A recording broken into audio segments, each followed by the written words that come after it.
राजीव गांधी भारत के सबसे युवा प्रधानमंत्री थे। इंदिरा गांधी की मृत्यु के बाद 1984 में उन्होंने देश के छठे प्रधानमंत्री के रूप में शपथ ली थी। पद पर रहते हुए उन्होंने देश के लिए कई ऐतिहासिक फैसले लिए थे। आज हम जिन computer, TV, telephone, mobile, Android का उपयोग कर रहे हैं, ये सब उन्हीं की ही देन है। देश के युवाओं के लिए उनके मन में बहुत बड़ा सपना था।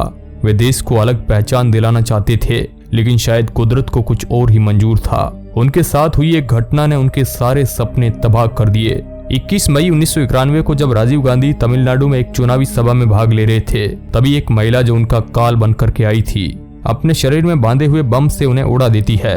इस घटना से देश को बड़ा झटका लगता है। तो दोस्तों, राजीव गांधी की हत्या करने वाली महिला कौन थी? उसने हत्या की साजिश क्यों और किसके कहने पर रची थी? साथ ही राजीव गांधी के उस फैसले की भी बात करेंगे जिस कारण उनकी हत्या कर दी गई। साथ ही आपको बताने वाले हैं उनके जीवन से जुड़ी कुछ महत्वपूर्ण बातें, तो वीडियो को छोड़कर मत जाइएगा। हेलो नमस्कार दोस्तों, आप royal TV India YouTube channel देख रहे हैं। इंटरेस्टिंग वीडियो देखने के लिए चैनल को सब्सक्राइब कर सकते हैं। समय था साल 1991 का मई महीना।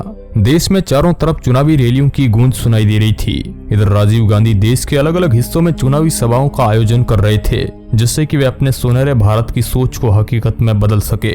उनके मन में देश के युवाओं के लिए बहुत कुछ करने की इच्छा थी। उन्होंने अपने पिछले कार्यकाल में कई बड़े बड़े फैसले लिए थे, जिस कारण देश के युवा राजीव गांधी के दीवाने बन गए थे। आईटी और टेक्नोलॉजी के क्षेत्र में जितना विकास उनके समय में हुआ था, उतना आज तक भी कभी नहीं हुआ है। आज हम जिन कंप्यूटर, टीवी, टेलीफोन और एंड्रॉइड मोबाइल का उपयोग कर रहे हैं, इनकी शुरुआत उन्होंने ही की थी। उनका मानना था कि जो देश जितना अधिक टेक्नोलॉजी का उपयोग करेगा, वह उतना ही अधिक समृद्ध और आधुनिक होगा। वे देश को अग्रिम पंक्ति में लाना चाहते थे। वे भारत की तस्वीर और तकदीर बदल देना चाहते थे। दिन था 20 मई 1991 का, जब चुनाव प्रचार अपने अंतिम चरण में था। राजीव गांधी को 2 दिन के लिए दक्षिण भारत में चुनावी सभाएं करने के लिए जाना था, जिससे कि वहां पर पार्टी की कमजोर हालत को सुधारा जा सके।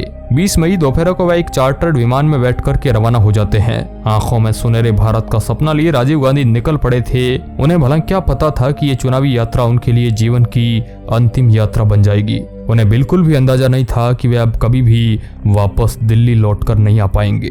लेकिन दोस्तों, उनकी मौत उनको बुला रही थी, काल उनको खींच रहा था। दोस्तों, सुदूर दक्षिण में उनकी मौत की बड़ी साजिश रची जा चुकी थी। साजिश से बेखबर राजीव ने उड़ीसा और आंध्र प्रदेश में कई चुनावी सभाओं को संबोधित किया। उनके प्रभावशाली व्यक्तित्व और देश के लिए भावी सोच में वहां के युवाओं का दिल जीत लिया था। उनकी चुनावी रैलियों में भारी भीड़ जुटने लगी थी। ये सब कुछ देख करके उनके विरोधियों के हौसले कमजोर होने लगे थे।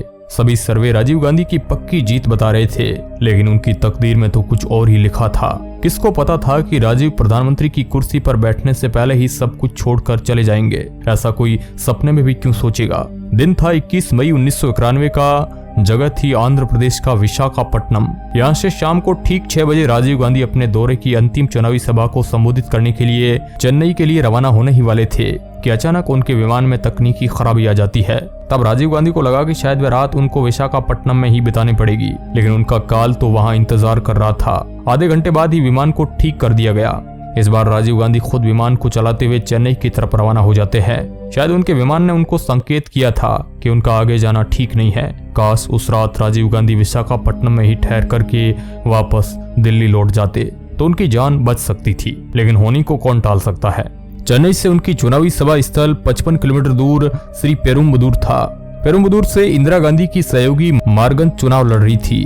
राजीव गांधी उनके लिए वोट मांगने पहुंचते हैं। उन्होंने एक दिन में ही कई चुनावी सभाओं को संबोधित किया था, इसलिए वह बड़े ही थके हुए थे। कुछ लोगों ने उनको चेन्नई में ही विश्राम करने के लिए कहा था, लेकिन उन्होंने कहा कि श्री पेरुम्बदूर में कार्यकर्ता और लोग शाम से ही मेरा इंतजार कर रहे हैं।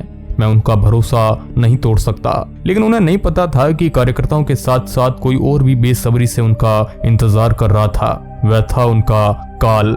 राजीव गांधी थके हारे आखिर उस रात 10:15 पर अपनी अंतिम चुनावी सभा में पहुंच जाते हैं। उनकी थकावट उनके चेहरे पर साफ झलक रही थी। फिर भी राजीव प्रत्येक कार्यकर्ताओं से मुस्कुराकर मिल रहे थे। कांग्रेस कार्यकर्ताओं और वहां की जनता ने उनका फूल मालाओं से भारी स्वागत किया। राजीव गांधी को खुफिया एजेंसियों द्वारा रैली के दौरान सीधे लोगों से मिलने के लिए मना कर रखा था, लेकिन वह राजीव जो जनता को अपना सब कुछ मानते थे, कहां मानने वाले थे।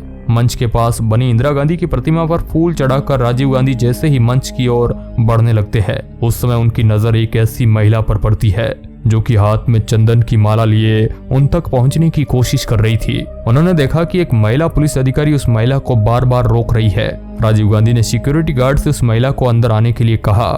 राजीव को नहीं पता था कि उन्होंने अपनी मौत को इशारे से अपने पास बुला लिया है। वह उनकी मौत उस मासूम महिला के रूप में उनके सामने खड़ी थी। आंखों पर चश्मा पहने, हाथ में माला लिए, बदन पर सलवार कमीज और सलवार के नीचे बंधा हुआ था राजीव की मौत का वह खतरनाक सामान। राजीव गांधी ने उस 30 वर्षीय लड़की को अपने पास बुलाकर भारी भूल कर दी थी। चेहरे से मासूम और सीधी सादी दिखने वाली उस महिला के खतरनाक मंसूबे थे। वह महिला श्रीलंका से राजीव गांधी की मौत बनकर के आई थी। वह एक मानव बॉम्ब थी। दोस्तों, हम आपको यहाँ पर यह भी बता देते हैं कि इस चुनावी सभा से ठीक 9 दिन पहले यही महिला और इसके साथी मोरारी भाई देसाई की एक चुनावी सभा में पहुंचकर इस घटना की रिहर्सल कर चुके थे। उस समय भी ये महिला मोरारी भाई देसाई को चंदन की माला पहनाकर उनके पांवों को छूती है, लेकिन उस दिन इसके पास बम नहीं था, क्योंकि ये केवल सुरक्षा मानकों को ही परखने के लिए ऐसा करती है। लेकिन इस बार इसके मंसूबे खतरनाक थे।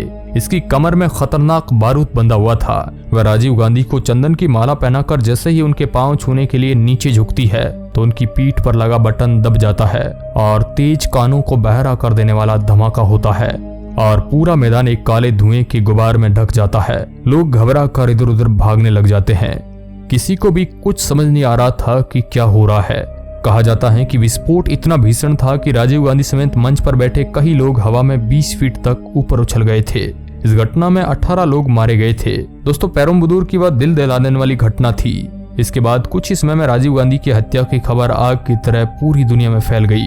चारों ओर घटना का विरोध होने लगा। इसके बाद घटना की सीबीआई जांच कराई गई।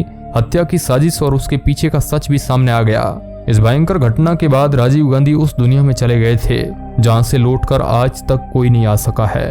राजनीति में आने की उनकी कोई इच्छा नहीं थी, लेकिन भाई संजय की मौत और इंदिरा गांधी की हत्या के बाद उनकी मजबूरी हो गई थी। राजीव गांधी का जन्म 20 अगस्त 1944 को मुंबई में हुआ था। उनको बचपन से ही तकनीकी से बड़ा लगाव था। जब वे भारत के प्रधानमंत्री बने थे तो उनकी उम्र केवल 40 वर्ष की थी। इस दौरान उन्होंने बड़े बड़े फैसले लिए थे।